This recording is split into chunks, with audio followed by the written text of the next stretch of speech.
मैं doctor Devendra Singh Barola, associate professor वनस्पति शास्त्र, स्वर्गीय Pandit Naval Kishore Sharma, government PG college Dausa. मैं आज आपको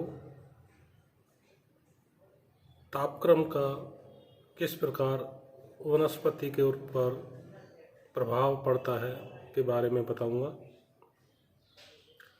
तापक्रम पर्यावरणीय कारकों में सर्वाधिक महत्वपूर्ण कारक के रूप में जाना जाता है।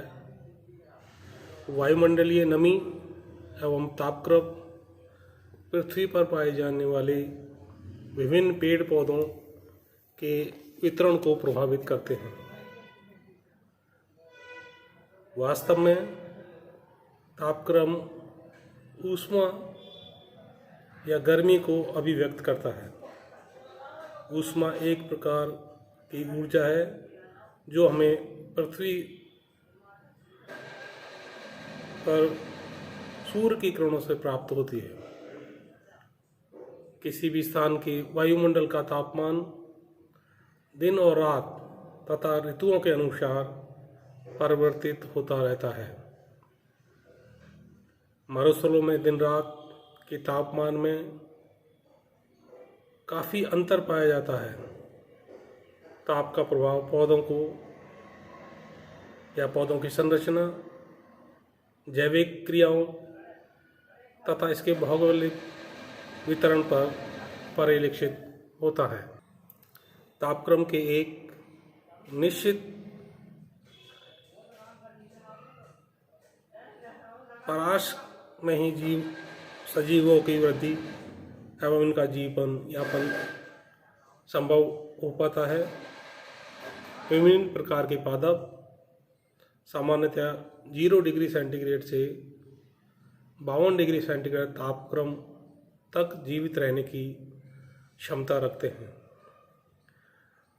लेकिन मरु प्रदेशों में पाए जाने वाले मरुद्भिद पादप इससे अधिक तापक्रम अर्थात लगभग 66 डिग्री सेंटीग्रेड पर भी जीवित रहने में सक्षम होते हैं।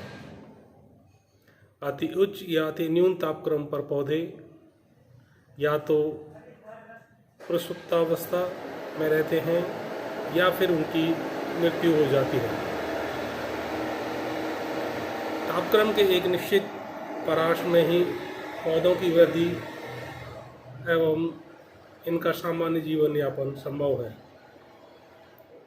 वायु में शुष्क यीस्ट कोशिकाएं 114 डिग्री सेंटीग्रेड एवं जीवाणु 120 डिग्री सेंटीग्रेड से 130 डिग्री सेंटीग्रेड तक क्रियाशील रहते हैं।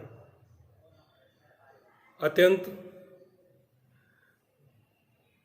विरल एवं दुर्लभ उदाहरण हैं विभिन्न पौधों के जीवन एवं वृद्धि के लिए आवश्यक तापक्रम परास भी अलग अलग होता है। प्राय पौधे उस स्थान पर पर्याप्त रूप से वृद्धि करते हैं जहां उन्हें अनुकूल तापक्रम परास उपलब्ध हो पाता है। पृथ्वी के विभिन्न क्षेत्रों में अलग अलग प्रकार के पेड़ पौधे पाए जाते हैं। यहाँ किसी पर्वत श्रृंखला की ऊंचाइयों या ऊंची चोटियों से लेकर उसकी निचले इलाकों तक उगने वाले पेड़ पौधों का अवलोकन किया जाए तो विभिन्न स्तरों पर पाई जाने वाली वनस्पति के संगठन में विभिन्न प्रकार दिखाई देते हैं। पर्वत श्रृंखला के विभिन्न स्तरों में तापक्रम की विभिन्नता के कारण ऐसा होता है। आधार पर यह सहज ही अनुमान लगाया जाता है कि विभिन्न क्षेत्रों में पाए जाने वाले पादप समूहों की संरचना एवं संगठन यहाँ के तापक्रम के अनुरूप ही होती है। समूचे विश्व की वनस्पति को तापक्रम के आधार पर राउंकियर ने 4 श्रेणियों में बांटा है। पहला उच्चतापी या मेगाथर्म्स, जिन स्थानों पर तापक्रम पूरे वर्ष अधिक रहता है, प्राय ऐसे क्षेत्रों में उष्णकटिबंधीय वर्षावन पाए जाते हैं। दूसरा मध्यतापी मीजोथर्म्स, इन क्षेत्रों में वर्ष में उच्च एवं न्यून तापक्रम एक दूसरे के बाद एकांतर क्रम में पाए जाते हैं। प्राय इन क्षेत्रों की वनस्पति में पर्णपाती वनों का प्रमुख स्थान होता है। तीसरा न्यूनतापी या माइक्रोथर्म्स, विश्व के वे ऐसे क्षेत्र जहां पूरे वर्ष न्यून तापक्रम पाया जाता है। इन क्षेत्रों में मिश्रित शंकुधारी वन प्रभावी रूप से पाए जाते हैं। चौथा अति न्यूनकारी या हेकिस्टोथर्म्स, विश्व के इन भागों में पूरे वर्ष तापमान अत्यधिक न्यून पाया जाता है। अतः ऐसे भागों में एल्पाइन वनस्पति ही प्रमुख वनस्पति के रूप में पाई जाती है। इस प्रकार विभिन्न स्तरों स्थानों पर उगने वाले पादप समुदाय अपने निश्चित एवं अनुकूल तापक्रम के अनुसार जीवित रहते हैं। उपध्रुवीय जलवायु में पाए जाने वाले शंकुधारी वन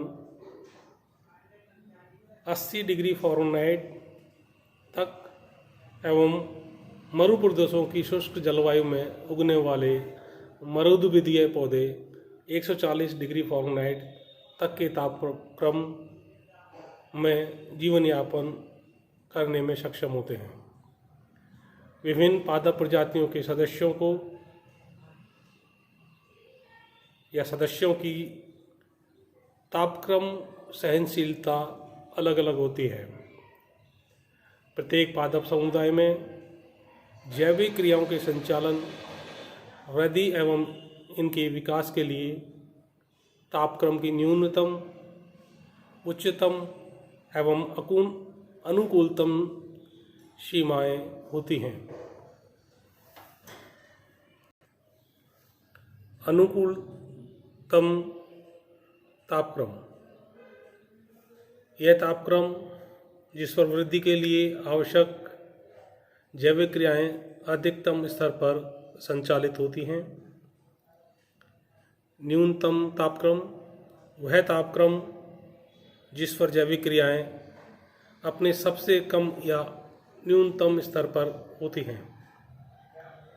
यदि इस सीमा से भी तापक्रम कम हो जावे तो जैविक या कार्य की क्रियाएं रुक जाती हैं। यह अनुकूलतम तापक्रम के नीचे ही सीमा है। उच्चतम तापक्रम, वह उच्चतम तापक्रम जिसे पौधे सहन करने में समर्थ होते हैं तथा पौधे की जैविक क्रियाएं निम्नतम स्तर पर ही सही परंतु संचालित रहती हैं। यह तापक्रम की उच्चतम सीमा है। इस सीमा के अधिक तापक्रम बढ़ते ही जैविक क्रियाएं रुक जाती हैं एवं पादप मृतप्राय हो जाता है। इस प्रकार से विश्व की वनस्पति को तापक्रम अपने प्रभाव के द्वारा प्रभावित करता है।